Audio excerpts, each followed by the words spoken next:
Are you here to improve your investment strategies? Are you looking for that one article that could help you finalize that decision you were holding off? Well then, get ready to learn more and gain just that subtle extra knowledge to get an edge in the investment business. Because if you're new here, then you've come to the right place. Welcome to The Daily Fortune, a channel where we talk about all the latest news, updates, guides, and strategies related to investment. Of course, with that said, we're going to be discussing a lot about the Oracle of Omaha, Warren Buffett, The Big Short, Michael Burry, the money tree Cathie Woods, Tesla's very own CEO and eccentric billionaire Elon Musk, along with the rest of the big leagues to learn just a bit more from the professionals. And don't worry, of course we talk about crypto, and we also talk about the best stocks to invest in, along with many tips and tricks on how to handle your finances so you never lose. So before we talk about making money, remember to hit that like button, subscribe, and ring that notification bell as well to make sure you won't miss a single video. Now let's get started.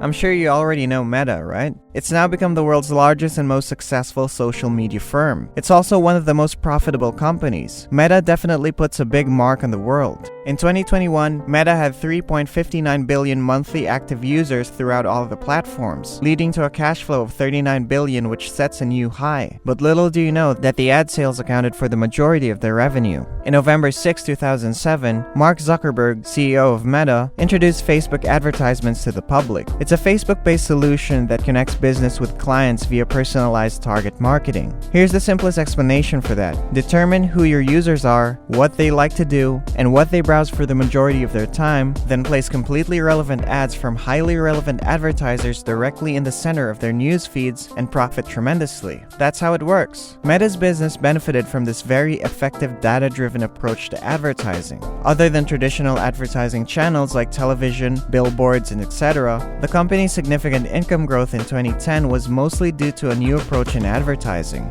It was 2014 when Alexander Kogan launched the app This Is Your Digital Life, which paid about 270,000 Facebook users to participate in a personality survey for academic purposes. The problem with this application was that it didn't only collect data from survey takers, but also data from all their Facebook friends without knowing it. Cambridge Analytica was able to collect data from around 87 million people as a result of this. But many people never knew Cambridge Analytica or This Is Your Digital Life before. While it is true that Facebook was the app where all of this deceptive activity happened, questions have been raised as how Facebook could allow a third party to collect so much user data without the user's consent. Apple takes a massive step in April 2021 in reducing Meta's ability to track what you've been doing on your phone. With the launch of iOS 14.5, apps will no longer have default access to your IDFA, identifying number for advertisers, but rather users will have to check in for advertiser tracking for each app that uses it. Facebook and Instagram can't see everything on how you use your phone until you enable this tracker, and with the less personal usage data from which to draw from, their ads are less targeted. This is obviously a huge concern for Meta. The CFO, Dave Weiner, stated at a Meta earnings call in January of last year, "We continue to believe that we will be a headwind in the ads business. We're going to have to provide a prompt asking people for permission to use third-party data to deliver personalized ads. And we do expect there to be high opt-out rates related to that."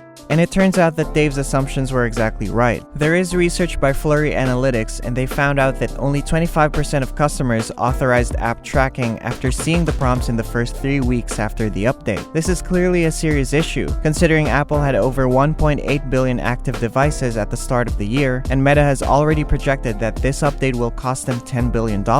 Unfortunately for Meta, its struggle is far from over, as Google plans to do the same thing on Android devices. Today we're announcing a multi-year initiative to build the privacy sandbox on Android with the goal of introducing new, more private advertising solutions. Specifically, these solutions will limit sharing of user data with third parties and operate without cross-app identifiers, including advertising ID. This is what Google wrote in an official blog post on February 16th. Even if this is still a long way off, the fact that there are more than 2.5 billion active Android devices worldwide now poses a greater threat to Meta's business than the iOS updates. Moreover, However, mobile devices contributed to around 57% of total internet traffic as of August 2021. So Meta will face a major challenge in the coming years. Their entire approach is to target social media users with highly relevant ads based on what they do and like. It's reasonable to think that if Facebook and Instagram lose access to this data, their ad targeting will suffer drastically. Apple presented two challenges for all advertisers, according to Sheryl Sandberg, the chief operating officer of Meta Platforms. The first challenge is that their ad targeting accuracy has degraded, increasing the price of generating income. The evaluation of those outcomes is the second challenge. She stated that they were attempting to improve things and that overall targeting and measurement issues were projected to grow slightly in 2022. However, while this will likely be an ongoing struggle for Meta, I don't believe Facebook's reign of terror has ended.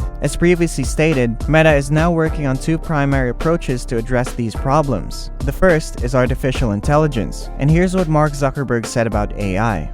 Advances in AI enable us to deliver better ads to people while using less data. It meaningfully improves the relevance of Reels and overall content ranking in general, and it plays a big role in our commerce efforts. We just announced our AI research supercluster, which we think will be the world's fastest supercomputer once it is complete later this year.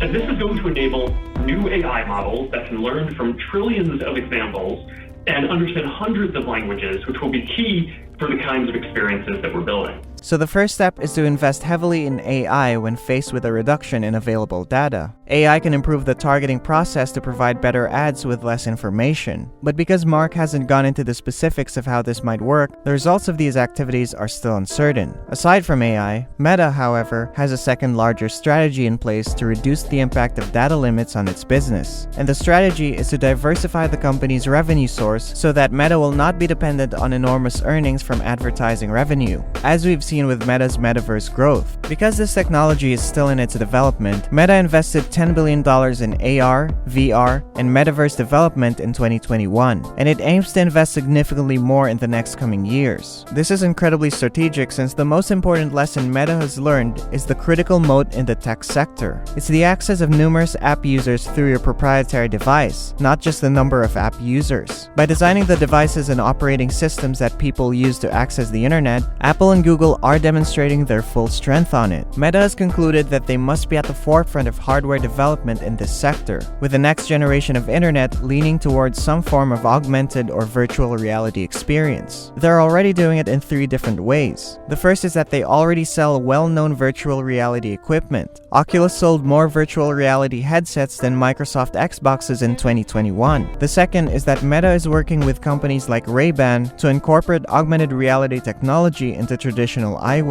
Finally, Meta is working on Project Cambria, a high-end virtual reality headgear that focuses on research and innovation to push the boundaries of what is possible in virtual reality. If metaverse is to be the internet's future, it must be at the forefront of both software and hardware development. They'll have the perfect formula if they do this right, gaining billions of dollars in hardware sales and Meta-controlled platform that allows their ad business to succeed without any hindrance. However, if they're wrong, they will stay in the control of those who manage the hardware and operating systems. Facebook does not want to be in that situation, of course, especially with the present trend of data tracking becoming less and less. In 10 years, who do you believe will be more successful? Facebook, Google, Apple, or some other company that's still to exist in the future? You can share your opinions in the comment section below. Thank you for watching. So that's it for today. I hope you learned something from today's video, and to get updated with the next videos, don't forget to hit the notification bell. See you next time.